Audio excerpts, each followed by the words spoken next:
What's going on, guys? This is Mike with Hunting for Macros, CEO, Annihilation Fitness. I'm going to give you guys another topic as I drive back home to Maryland.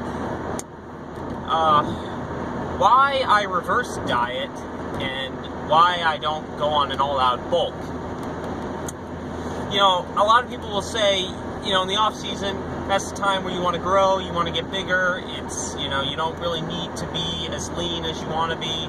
You can sacrifice that and put on some good size for when the spring and summer hits, you start cutting, and, you know, you can, you know, that's when the season is. When the sun comes out, the guns will come out.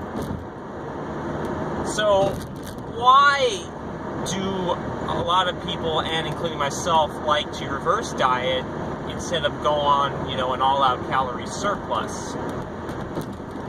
Well, you know, the thing is, once you reach a level of leanness during the summer and you really start seeing those cuts and you really start seeing how much work you put in and just starting to see, you know, the results of it, you kind of don't want to lose it.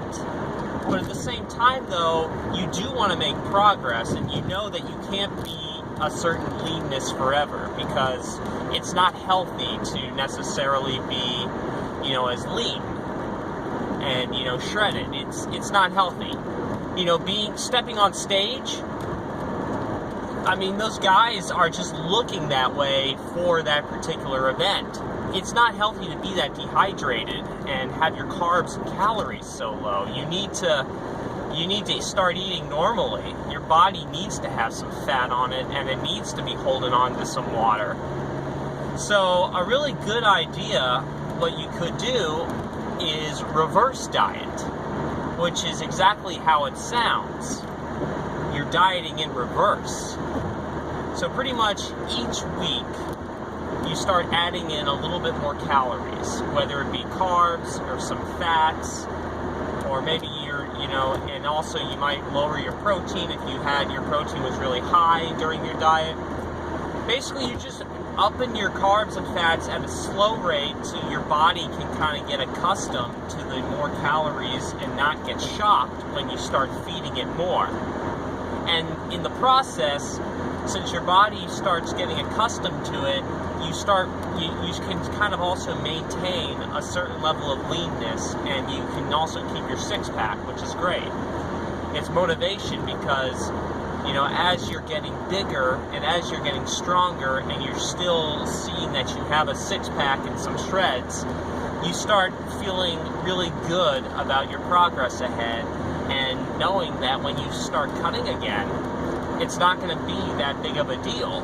It might not even take that long because you might not have put on a lot of fat or, you know, a lot of water. So you'll cut and it's going to be a breeze. So that's why I like reverse dieting so much, is that I get to still maintain a good level of leanness. I still get to see the results that I got to when I dieted down.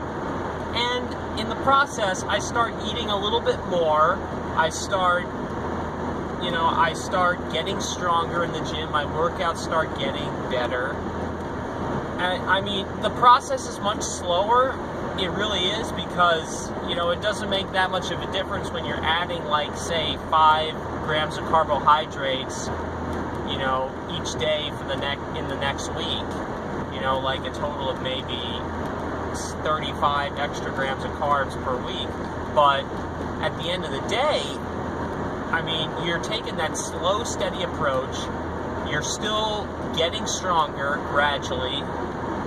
It's, you know, it's great, and you're still maintaining that level of, you know, conditioning that you had. So that's my advocacy on reverse dieting. Keep that leanness. Get your body accustomed to having more calories in, and start slowly being able to enjoy those foods that you normally couldn't have when you were cutting. But yeah, that's my take on it. About to hit the Maryland line right now, so yeah, it's Mike with Hunting for Macros, Annihilation Fitness, signing off.